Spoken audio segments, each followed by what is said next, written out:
ಪ್ರಯಾಗ್ರಾಜ್ನ ತ್ರಿವೇಣಿ ಸಂಗಮದಲ್ಲಿ ಕ್ಷಣ ಕ್ಷಣಕ್ಕೂ ಏರುತ್ತಿದೆ ಭಕ್ತರ ಸುನಾಮಿ. ಭಕ್ತ ಕೋಟಿ ನಿರ್ವಹಣೆಗೆ ಪೊಲೀಸರು ಹರಸಾಹಸ ಪಡ್ತಾ ಇದ್ದಾರೆ. ಪರಿಸ್ಥಿತಿ ತಹಬದಿಗೆ ಬಂದಿದೆಯಂತೆ. ಆಲ್ರೆಡಿ ಅಲ್ಲಿರೋರೇ ಹೇಳಿದ್ದಾರೆ, ಕಂಟ್ರೋಲ್ ರೂಮ್ನಿಂದ ನಿರಂತರ ಪೊಲೀಸ್ ಅನೌನ್ಸ್ಮೆಂಟ್ ಆಗ್ತಾ ಇದೆಯಂತ. ತಳ್ಳಾಟ ನೂಕಾಟ ನಡೆಸದಂತೆ ಭಕ್ತರಿಗೆ ಪೊಲೀಸರು ಮನವಿ ಮಾಡ್ಕೋತಾ ಇದ್ದಾರೆ. ಮೈಕ್ಗಳ ಮುಖಾಂತರ ಮನವಿ ಮಾಡ್ಕೋತಾ ಇದ್ದಾರೆ. ನೋಡಿ, ಅಲ್ಲಿ ನೋಡ್ತಾ ಇದ್ದೀರಲ್ಲ ದೃಶ್ಯದಲ್ಲಿ, कंट्रोल रूम निंदा अनाउंसमेंट रेगुलर आगता है। अमावस्या पर्व की बहुत बहुत शुभकामनाएं। आप सभी को ये बताना है कि मौनी अमावस्या के स्नान का मुहूर्त 7:37 से शुरू हो रहा है। इसमें केवल 10 मिनट अब बचे हैं।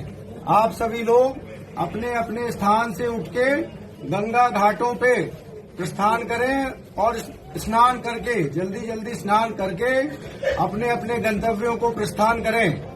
आप अच्छे तरीके से जानते हैं, करोड़ों की संख्या में दर्शनार्थी आए हुए हैं, स्नानार्थी आए हुए हैं, जो कि मां गंगा मैया का स्नान करेंगे।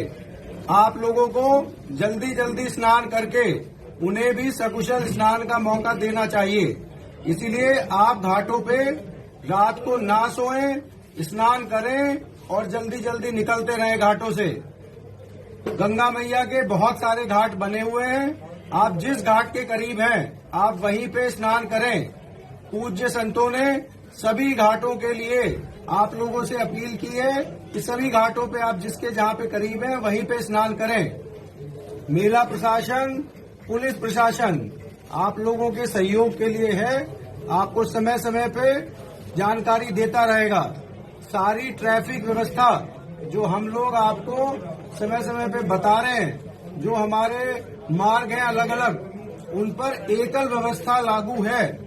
एक तरफ से चलते रहें, धीरे चलते रहें और आप अच्छे तरीके से स्नान करके अपने गंतव्य तक पहुंच जाएंगे। मैं आप सभी लोगों से उन्हें अपील करता हूं। ರೈಟ್, ಈ ಬಗ್ಗೆ ಮತ್ತಷ್ಟು ಮಾಹಿತಿ ನನ್ನ ಕೊಲೀಗ್ ಶಬೀರ್ ಅವರಿಂದ ಪಡ್ಕೋತೀನಿ. ಶಬೀರ್, ಈಗ ನಾವೊಂದು 3-4 ಜನರನ್ನ ಪ್ರಯಾಗ್ರಾಜ್ನಲ್ಲಿ ಇರ್ತಕ್ಕಂಥ ಕನ್ನಡಿಗರನ್ನ ಮಾತನಾಡಿಸಿದ್ವಿ. ಅಲ್ಲೇನು ತುಂಬ ದೊಡ್ಡ ಮಟ್ಟದ ಪ್ಯಾನಿಕ್ ಆಗಿಲ್ಲ ಜನ, ಸ್ವಲ್ಪ ಎಲ್ಲೋ ಆ ರೀತಿ ಆಗಿದೆಯಂತೆ. ಬಟ್ ಎಲ್ಲರೂ ಆರಾಮಾಗಿದ್ದಾರೆ, ನಮಗಾಗುತ್ತೆ ಪುಣ್ಯಸ್ನಾನ ಇವತ್ತು ರಾತ್ರಿ ಒಳಗಡೆ ಅಂತಕ್ಕಂಥ ವಿಶ್ವಾಸದಲ್ಲಿದ್ದಾರೆ. ನಿಮಗೆ ಬಂದಿರೋ ಮಾಹಿತಿಯ ಪ್ರಕಾರ ಈಗ ಅಲ್ಲಿನ ಸದ್ಯದ ಪರಿಸ್ಥಿತಿ ಹೇಗೆ ಅಂತ?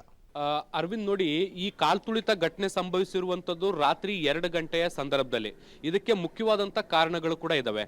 ಏನು, ಸಹಜವಾಗಿ ನೋಡಿ, ಪುಣ್ಯ ಸ್ನಾನವನ್ನ ಮಾಡಬೇಕು ಅಂತ ಬರುವಂತಹ ಜನರು ಇವತ್ತು ಬೆಳಗ್ಗೆ ಬರಲ್ಲ, ನಿನ್ನೆ ರಾತ್ರಿನೇ ಬಂದು ಆ ತ್ರಿವೇಣಿ ಸಂಗಮದ ಘಾಟ್ ಸುತ್ತಮುತ್ತಲೂ ಕೂಡ ಟೆಂಟ್ಗಳನ್ನ ಅಥವಾ ಬೇರೆ ಬೇರೆ ಆಶ್ರಮಗಳೇನಿರ್ತವೆ ಆ ಆಶ್ರಮಗಳಲ್ಲಿ ಆಶ್ರಯವನ್ನು ಪಡ್ಕೊಂಡು ಅಲ್ಲೇ ಉಳ್ಕೊಂಡಿರ್ತಾರೆ. ಬೆಳಗ್ಗೆ 2 ಗಂಟೆಯ ಬಳಿಕ ಬಂದು ಎಲ್ಲರೂ ಕೂಡ ಬ್ರಾಹ್ಮಿ ಮುಹೂರ್ತದಲ್ಲಿ ಸ್ನಾನ ಮಾಡಬೇಕು ಅನ್ನುವಂಥ ಉದ್ದೇಶವನ್ನ ಇಟ್ಕೊಂಡಿರ್ತಾರೆ. ಹೀಗಾಗಿ ಎಲ್ಲರೂ ಕೂಡ ತ್ರಿವೇಣಿ ಸಂಗಮದಲ್ಲಿ ಏಕಾಏಕಿ ಬಂದಂತ ಹಿನ್ನೆಲೆಯಲ್ಲಿ ನೂಕುನುಗ್ಗಲು ಸಂಭವಿಸಿ ಈ ಒಂದು ಕಾಲ್ತುಳಿತ ಸಂಭವಿಸಿರುವಂತದ್ದು. ಪರಿಸ್ಥಿತಿ ಅಂದ್ರೆ ಘಟನೆ ಆಗ್ತಾ ಇದ್ದಂತೆ ಪರಿಸ್ಥಿತಿಯನ್ನ ಹತೋಟಿಗೆ ತರುವಂತ ಕೆಲಸವನ್ನ ಅಲ್ಲಿರುವಂತಹ ಏನು ಭದ್ರತಾ ಸಿಬ್ಬಂದಿಗಳು, ಪೊಲೀಸರು ಎಲ್ಲರೂ ಕೂಡ ಮಾಡಿರುವಂತದ್ದು. ಸದ್ಯಕ್ಕೆ ಪರಿಸ್ಥಿತಿ ಅಂಡರ್ ಕಂಟ್ರೋಲ್ ಇರುವಂತದ್ದು. ಸಾಧ್ಯವಾದಷ್ಟು ಜನರನ್ನ ತ್ರಿವೇಣಿ ಸಂಗಮದತ್ತ ಹೋಗದಂತೆ ಅವಾಯ್ಡ್ ಮಾಡುವಂತ ಕೆಲಸವನ್ನ ಕೂಡ ಈಗ ಸದ್ಯಕ್ಕೆ ಮಾಡಲಾಗ್ತಾ ಇದೆ.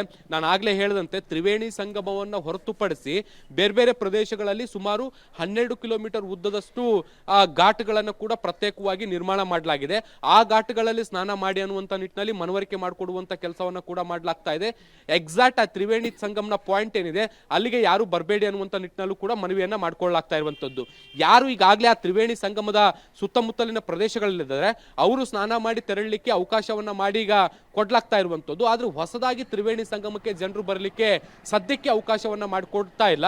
ಮಧ್ಯಾಹ್ನದ ವೇಳೆಗೆ ಇಲ್ಲಿರುವಂತ ಜನರು ಕ್ರೌಡ್ ಏನಿದೆ ಅದು ಖಾಲಿ ಆದ್ರೆ ಮತ್ತೆ ಹೊಸಬರಿಗೆ ಬರಲಿಕ್ಕೆ ಅವಕಾಶವನ್ನ ಮಾಡಿಕೊಡುವಂತ ಸಾಧ್ಯತೆಗಳಿದಾವೆ. ಹ್ಯಾಸ್ ಅಪ್ ನೋ ಈಗ ಪರಿಸ್ಥಿತಿ ಅಂಡರ್ ಕಂಟ್ರೋಲ್ ಇದೆ. ಬೇರೆ ಬೇರೆ ಘಾಟ್ಗಳಲ್ಲಿ ಜನರನ್ನ ಡೈವರ್ಟ್ ಮಾಡಿ ಅಲ್ಲಿ ಸ್ನಾನಕ್ಕೆ ವ್ಯವಸ್ಥೆಯನ್ನು ಕೂಡ ಮಾಡಲಾಗ್ತಾ ಇರುವಂತದ್ದು. ತ್ರಿವೇಣಿ ಸಂಗಮದಲ್ಲಿರುವಂತಹ ಕ್ರೌಡ್ ಏನಿದೆ ಅದನ್ನ ಇವ್ಯಾಕ್ಯುವೇಟ್ ಮಾಡುವಂತ ನಿಟ್ಟಿನಲ್ಲೂ ಕೂಡ ಈಗ ಪೊಲೀಸರು ಕ್ರಮಗಳನ್ನ ತೆಗೆದುಕೊಳ್ತಾ ಇದ್ದಾರೆ.